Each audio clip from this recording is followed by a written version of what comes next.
Hartwell, Stone and Associates, the law firm that has handled the most high-profile political defense cases in Washington for 37 years, just dissolved. Not because of a retirement, not because of a merger. Senior partner Margaret Hartwell told the Washington Legal Times herself, "We cannot sustain the economic pressure of modern political defense work while maintaining ethical standards for our clients." I'm Elizabeth Carter, and this is Independent Investigations. Before we go any further, I need you to do something right now. Hit that subscribe button, click the notification bell, leave a comment below telling me if you've noticed legal fees increasing in your area. Share this video with everyone you know. This is the only official Elizabeth Carter channel, and what I'm about to show you is happening in real time across the entire legal profession. Here's the thesis in plain language. The economic model that supports legal representation for political figures is collapsing, and the constitutional implications are staggering. This isn't about politics, it's about math.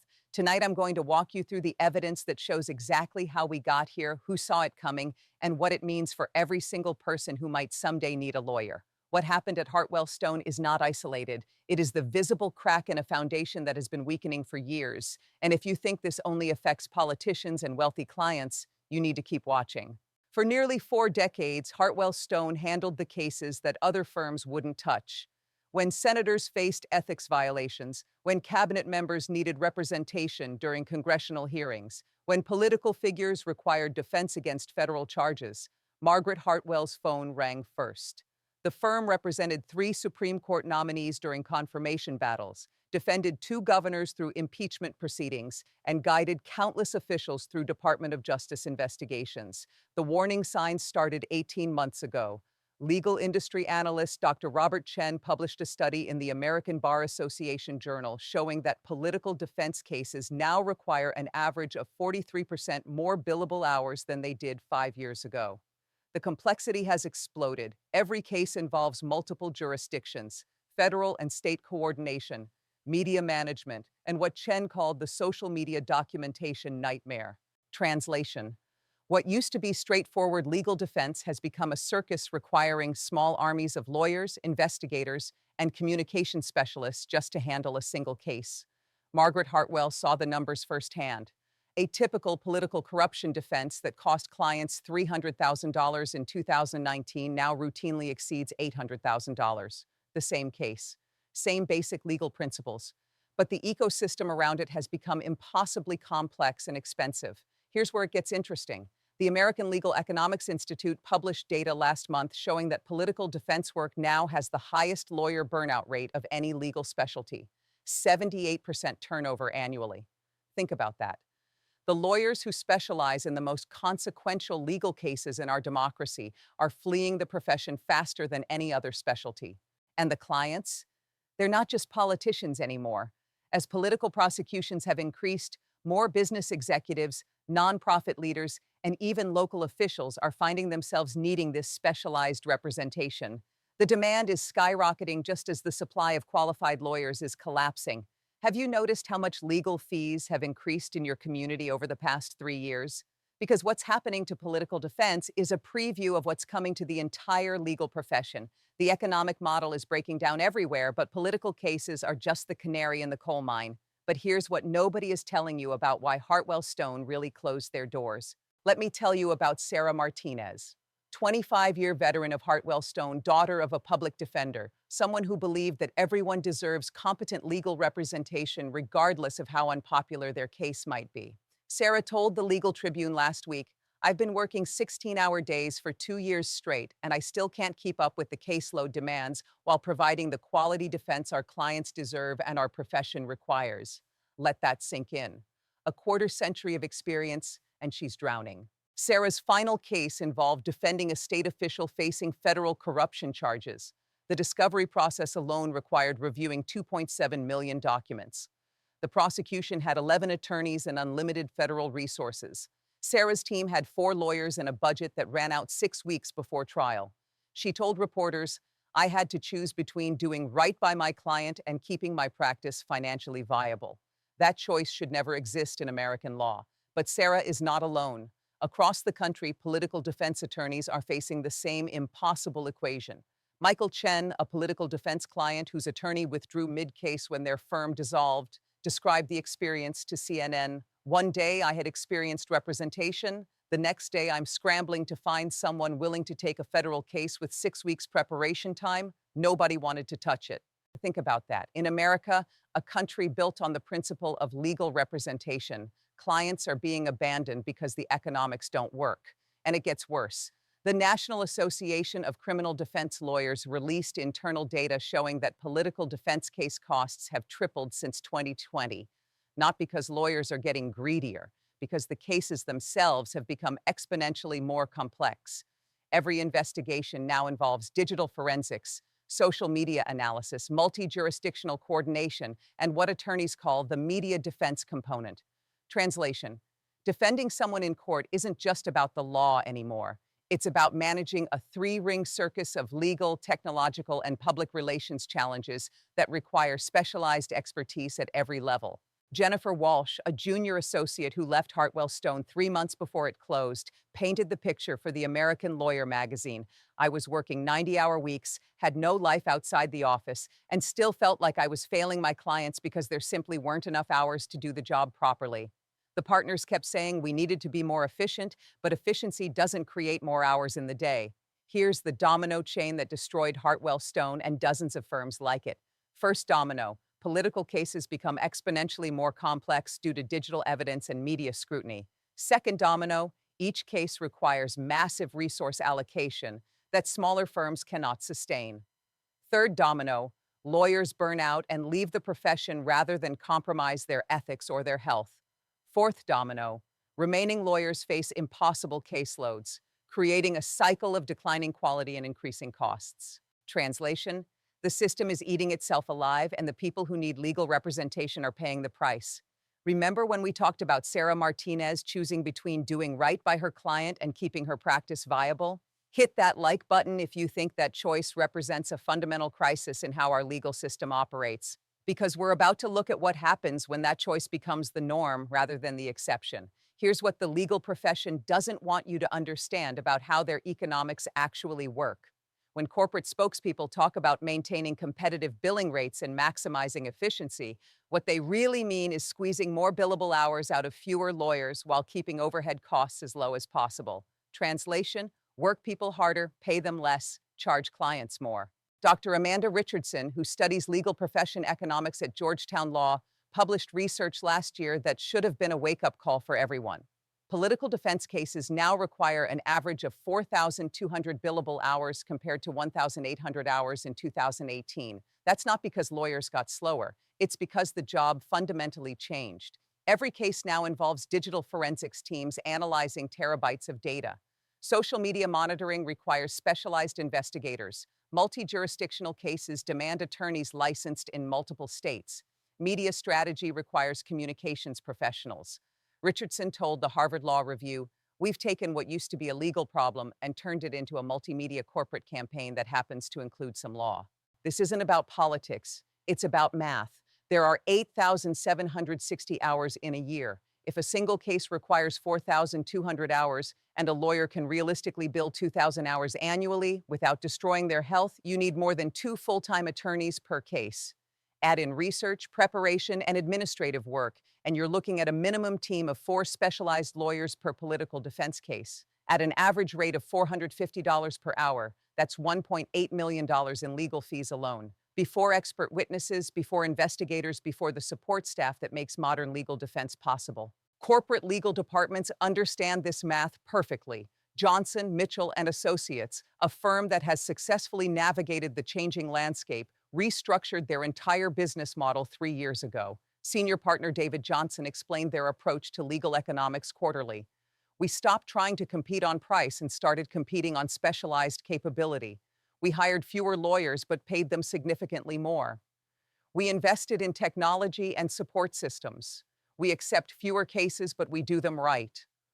Translation: they acknowledge that quality legal defense costs real money and built a business model that can deliver it without destroying their lawyers. But here's the problem most firms face. Political defense work is unpredictable. A case that looks straightforward can explode into a multi-year federal investigation overnight. Clients who seem financially stable can face asset freezes that eliminate their ability to pay legal bills. The business model requires enormous upfront investment with no guarantee of return. Most law firms operate on thin margins. The American Bar Association's latest financial survey shows that 73% of law firms have less than 6 months of operating expenses in reserve. When a major case goes sideways financially, it can sink the entire practice. And here's where good intentions meet economic reality. Most political defense attorneys genuinely believe in the constitutional principle that everyone deserves competent representation. They take cases believing they can make the economics work somehow. Margaret Hartwell herself acknowledged this in her final interview. We kept telling ourselves that if we just worked a little harder, were a little more efficient, found a way to do more with less, we could maintain both our ethical standards and our financial viability. But individual effort cannot solve systemic problems. The math doesn't care about good intentions, and it certainly doesn't care about constitutional principles. 4,200 hours of work costs what it costs, regardless of how noble the cause. Other countries have found different solutions. In Britain, the legal aid system provides government funding for complex defense cases that exceed certain cost thresholds. In Canada, provincial bar associations maintain emergency funds to ensure continuity of representation when firms face financial crisis. These aren't perfect systems, but they acknowledge that legal defense infrastructure requires more than just market forces to remain stable. The irony should make everyone angry. The American legal system, which prides itself on constitutional protection and due process, has created an economic environment where providing constitutionally adequate defense can financially destroy the people trying to provide it. Let me tell you about Marcus Thompson, former city council member from Ohio, facing federal charges related to a development deal that went sideways 3 years ago. Marcus needed experienced political defense representation, but when his original attorney's firm dissolved last month, he discovered something terrifying. Of the 6 firms in his region qualified to handle federal political cases, 4 are no longer accepting new clients due to capacity constraints. Marcus told the Cincinnati Enquirer, "I'm looking at a trial date 8 weeks away, and the 2 remaining firms want retainers that exceed the value of my house.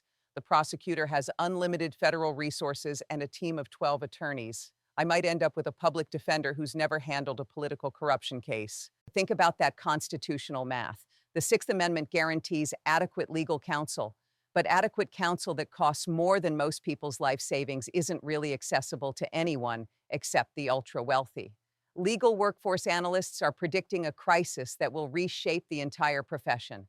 The National Association for Law Placement projects that by 2028, there will be 60% fewer attorneys specializing in complex criminal defense available than there were in 2020. Not because of retirement, because of voluntary career changes driven by unsustainable working conditions. Dr. Patricia Gonzalez, who directs the Legal Profession Sustainability Institute, published projections that should terrify anyone who believes in functional justice systems. Within 5 years, she predicts the average wait time for competent political defense representation will exceed 6 months. For complex federal cases, defendants may face 2-year delays just to find qualified counsel willing to take their case. Translation: the constitutional right to speedy trial becomes meaningless when you can't find a lawyer. International comparisons make this even more stark. In Germany, attorneys who handle complex political cases receive government subsidies that ensure sustainable practice models. In Australia, the legal profession maintains emergency capability funds that prevent sudden practice closures from disrupting ongoing cases. These countries recognize that legal defense infrastructure is a public good that requires more than market economics to maintain. What happens when a democratic society loses the capacity to provide adequate legal defense? We don't have to speculate. Venezuela's legal profession collapsed under economic pressure in the early 2000s. Political defendants routinely faced trials without qualified representation. The result was a 2-tier justice system where wealth determined access to constitutional rights, undermining the legitimacy of the entire legal framework. Regional analysis shows this crisis is not evenly distributed. Rural areas and smaller cities are being hit hardest.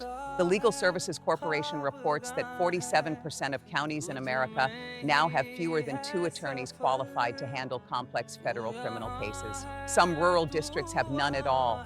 Corporate legal departments are already adapting. Major corporations are moving complex legal work to international law firms with offices in countries where legal services cost less and regulatory frameworks are more predictable. But individual defendants don't have those options. They're stuck in a system that is pricing them out of constitutional protection. Here's the timeline we're looking at if current trends continue. By 2027, legal defense costs for political cases will routinely exceed $2 million. By 2029, most mid-sized cities will have lost their specialized political defense capability entirely. By 2030, the federal court system will face a backlog crisis as defendants struggle to find representation, creating delays that violate speedy trial requirements.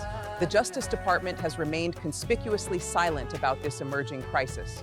When asked about the sustainability of legal defense infrastructure, DOJ spokesperson Maria Rodriguez provided a statement that could have been written by a corporate public relations firm. The department has confidence in the robust and competitive legal marketplace to provide adequate representation for all defendants while maintaining appropriate case resolution timelines. Translation: we're pretending this isn't our problem until it becomes a constitutional crisis too big to ignore. And here's the irony that should keep everyone awake at night. The American justice system, which positions itself as the global standard for due process and constitutional protection, is systematically destroying the economic foundation that makes those protections possible. We're creating a system where your constitutional rights depend on your credit score. Here's the accountability question I want you to answer in the comments. When legal defense becomes so expensive that only the ultra-wealthy can afford constitutional protection, who is responsible for fixing that system?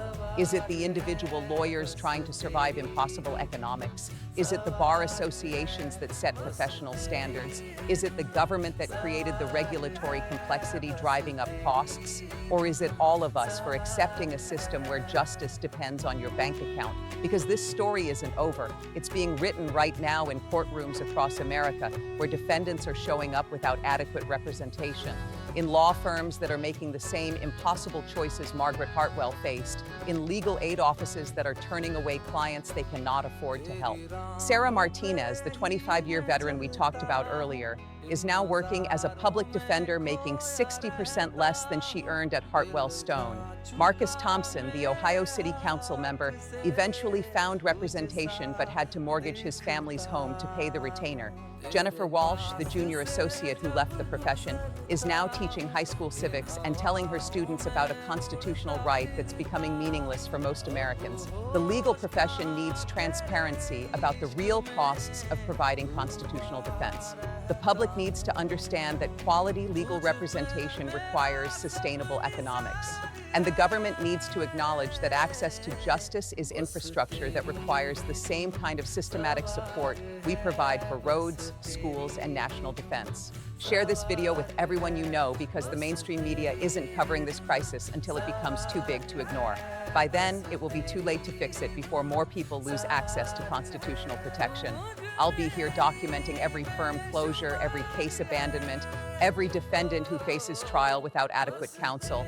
Subscribe and hit that notification bell, because this investigation is just beginning. I'm reading every single comment you leave, and your experiences are informing how I approach this story. Because this story is not about politics, it is about people, and the people are losing.